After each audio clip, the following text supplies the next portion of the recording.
stars are right, and that means it's time for another episode of The Whisperer in Darkness. I'm your host, the Man from Lang. Thank you very much for joining me today. On this episode, I am reviewing Dark Side of the Moon, the third Mythos pack in the Dream Eater cycle. There are spoilers throughout if you care about that sort of thing. If you enjoy what you hear, remember to like, comment, and subscribe. Before we get started, I'd like to thank the patrons of this channel for their tremendous support, and Cole Monroe Chitty for his fantastic depiction of a Man from Lang. Special thanks to Alan Rogerson, the latest patron to embrace the darkness. The Arkham Horror LCG community is amazing, and these people have gone above and beyond to bring you content like these reviews. If you'd like to become a patron to support the channel's goals and see your name in lights, follow the link down below, sign up for a tier, and claim your rewards. That would be awesome. Without further ado, let's get started. The first Guardian card in the pack is the 35 caliber Winchester. It's a 4-cost asset with an agility skill icon in the item, weapon, and firearm traits. It enters play with 5 ammo. You may spend an action and 1 ammo to fight. You get +2 combat skill value for this attack. If the +1, 0, or Elder Sign Chaos token is revealed during this attack deals +2 damage. The 35 caliber Winchester requires 2 hand slots. Winchester produced several lever-action rifles in the 1800s, some of which are considered by gun experts to be among the best lever-action rifles ever built. Players are probably most familiar with the Winchester 1873, colloquially known as the gun that won the West. It's the rifle that Hollywood stars such as John Wayne and Clint Eastwood brandish in the old westerns I watched with my father growing up here on the plateau. The Winchester 1886, on the other hand, is one of the most revolutionary lever-action rifles ever built, designed to take out big game such as bison and bears with ease. The 35 caliber Winchester cartridge was created in 1903 for use in the Winchester Model 1895 lever-action rifle. It's interesting to note about 70% of all M1895s were made for the army of the Russian Empire. The last lever-action rifle designed by the legendary John Browning, the M1895 was the strongest lever-action rifle produced by Winchester, although the design is considered relatively weak by today's standards. Unfortunately, the 35 caliber Winchester is also a relatively weak firearm by Arkham Horror LCG standards. 2 resources cheaper than the 45 caliber Thompson from the secret name, the 35 caliber Winchester enters play with the same amount of ammo and takes up the same number of hand slots. Like the 45 caliber Thompson, it gives you +2 combat skill value. That's great, however, given the choice between a bonus to my investigator's combat skill value and a bonus to their damage, I'll take the damage bonus since it's harder to come by and it has a huge impact on how quickly I can defeat an enemy. That's where the 35 caliber Winchester jams. Unlike the 45 caliber Thompson, the 35 caliber Winchester deals only 1 damage unless a +1, 0, or Elder Sign Chaos token is revealed during this attack. Sure, the 35 caliber Winchester deals a whopping 3 damage, the most of any level 0 weapon in the game, if you draw one of those tokens. But that's not going to happen very often. If you're playing the Gathering on Standard or Hard difficulty, for example, that means you're dealing 3 damage about 25% of the time. If you're playing on Expert difficulty, the 35 caliber Winchester gets even worse, hitting for 3 damage only 11% of the time. If I'm going to tie up both my hand slots with a firearm, I'd much rather spend the extra resources on the 45 caliber Thompson, which pumps out 2 damage every time you succeed. If cost is an issue, the 32 caliber Colt from the Path to Carcosa or the 45 caliber automatic from the core set are perfectly acceptable alternatives. You're giving up the 35 caliber Winchester's meaty combat skill bonus, but their damage is right on the money. The 35 caliber Winchester probably isn't a good card if you've got to play other cards to improve its consistency. That said, Chaos Bag Manipulation can bump the odds of dealing bonus damage with it.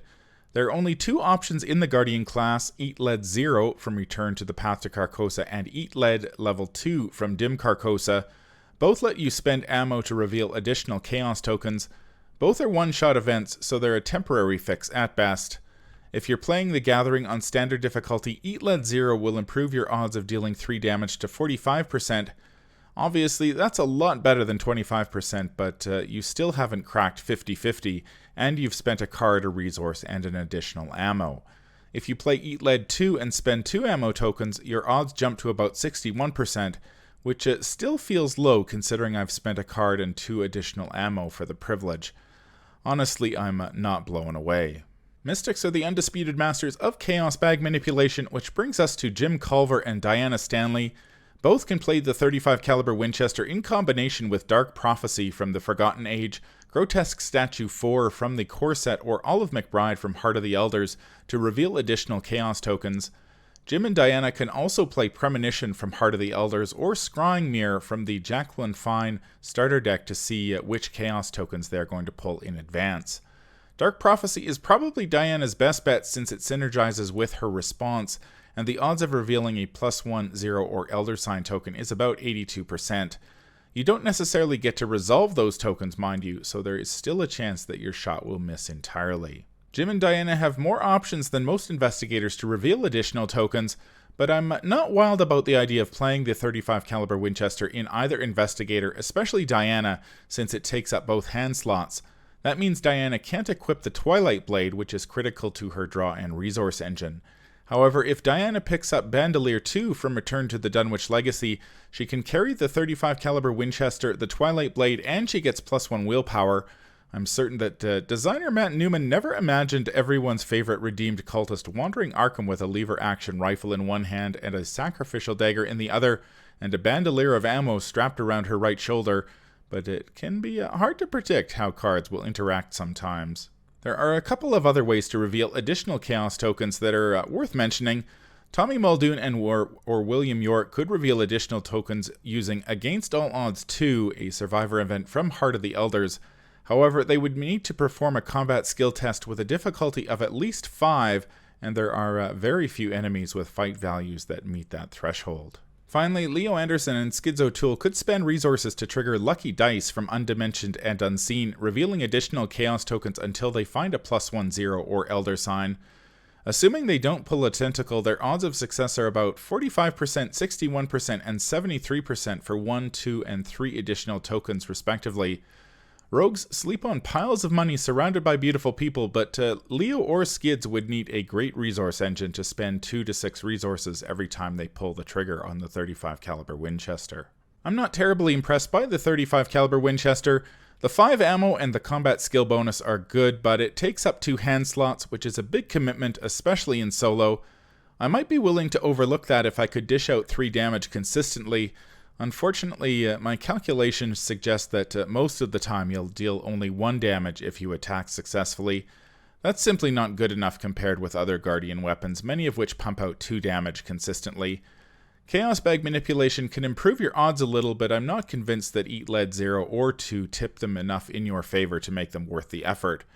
Perhaps we'll see more Chaos Bag Manipulation options in the Guardian class down the road that will warrant taking a second look at the 35 caliber Winchester. If you've got your heart set on playing the 35 caliber Winchester right now, Diana Stanley is probably your best bet since she can play Eat Lead, Dark Prophecy, and Olive McBride at level 0.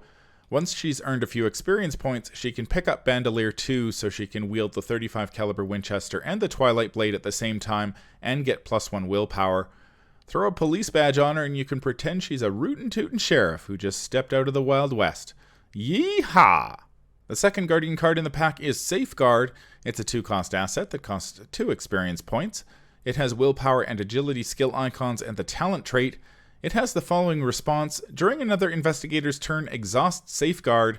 For the remainder of that investigator's turn, as they move from your location to a connecting location, you may move to that location as well. As a predominantly solo player, I tend to undervalue cards that are playable only in multiplayer.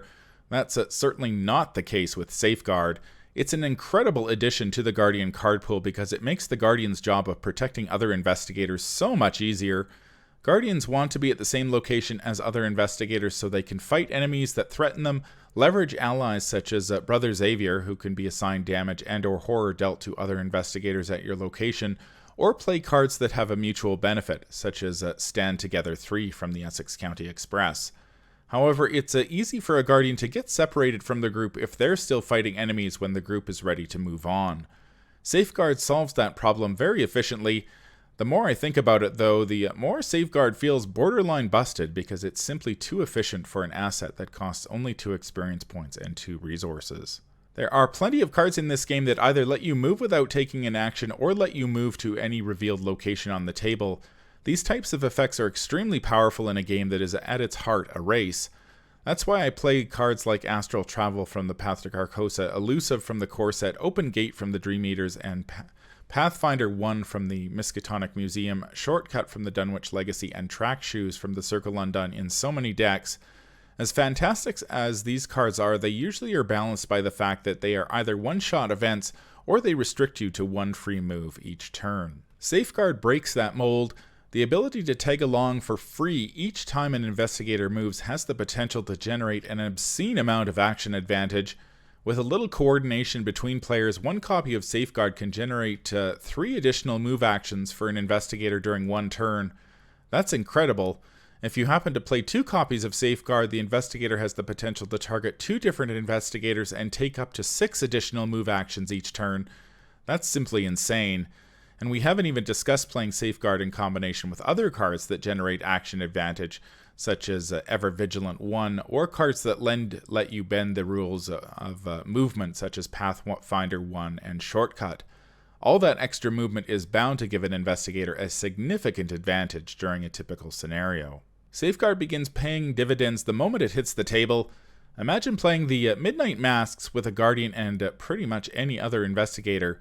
If the Guardian goes first, they could play Ever Vigilant from the Path to Carcosa to play Safeguard and Machete for 3 resources, take 2 more actions, and then pass their turn. During the other investigator's turn, the Guardian could trigger Safeguard's response to follow that investigator wherever they go. If that investigator does nothing but move 3 times, say from your house to north side, the Guardian has taken the equivalent of 8 actions during the round for a total of 2 cards, 3 resources, and 3 experience points. If the other investigator happens to be a Seeker or off-class Seeker who can play Shortcut from the Dunwich Legacy or Pathfinder from the Miskatonic Museum to move for free, the Guardian has the potential to generate even more action advantage. The Guardian can even tag along if the investigator happens to play Elusive, Astral Travel, or Open Gate to teleport to any revealed location. If the Guardian's job is to protect that investigator from harm, Safeguard ensures they will almost always be in the same location. Speaking of protecting other investigators, Safeguard lets a Guardian waste fewer actions moving and more actions fighting enemies. Let's say a Guardian tags along when another investigator moves to a location with a ready unengaged enemy. If that enemy isn't aloof and doesn't have any prey instructions that specify which investigator it engages, you may engage it with the Guardian. That frees up the other investigator to keep moving without taking opportunity attacks. The Guardian who is engaged with the enemy won't take opportunity attacks either if they follow along, since they're technically not taking an action to move. Theoretically, a Guardian could follow another investigator, engaging multiple enemies along the way, all without being attacked, and still have 3 actions to fight those enemies during their turn. This sort of ability would be extremely useful during a scenario such as the Midnight Masks. The Guardian could trigger Safeguard to move with another investigator, engaging any cultists they meet along the way. Then the Guardian would take their turn, spending their actions to fight those cultists. Safeguard is an extremely powerful card, perhaps a little too powerful. Every scenario in the Arkham Horror LCG forces investigators to spend some of their precious actions moving around the board. Safeguard lets a Guardian or off-class Guardian ignore that aspect of the game in multiplayer and follow other members of the group around for free, engaging most if not all enemies they meet along the way for free as well. Investigators who don't need quote-unquote waste actions moving can spend those actions generating resources, playing assets, and, of course, fighting enemies. With a little coordination between players, Safeguard has the potential to generate a tremendous amount of action advantage. I don't play multiplayer that often, but I for one will be playing at least 1 if not 2 copies of this card in every Guardian or off-class Guardian deck going forward. 2 experience points may seem like a lot when you need to upgrade your weapons. However, given the number of actions this card can potentially save you during a scenario, I think it's a real bargain. That's going to do it for my review of the Guardian cards in Dark Side of the Moon. The 35 caliber Winchester doesn't stack up particularly well against the other firearms in the Guardian gun case. It has the potential to hit hard, but you're going to need some way to manipulate the Chaos Bag to land that 3 damage consistently. I don't think Eat Lead 0 is the answer, which means you probably need to look at the Mystic card pool. Perhaps Diana Stanley or Sister Mary, the Guardian investigator who will be released in the Innsmouth Conspiracy Deluxe expansion, can make something of the 35 caliber Winchester without having to play a bunch of other cards to make it good.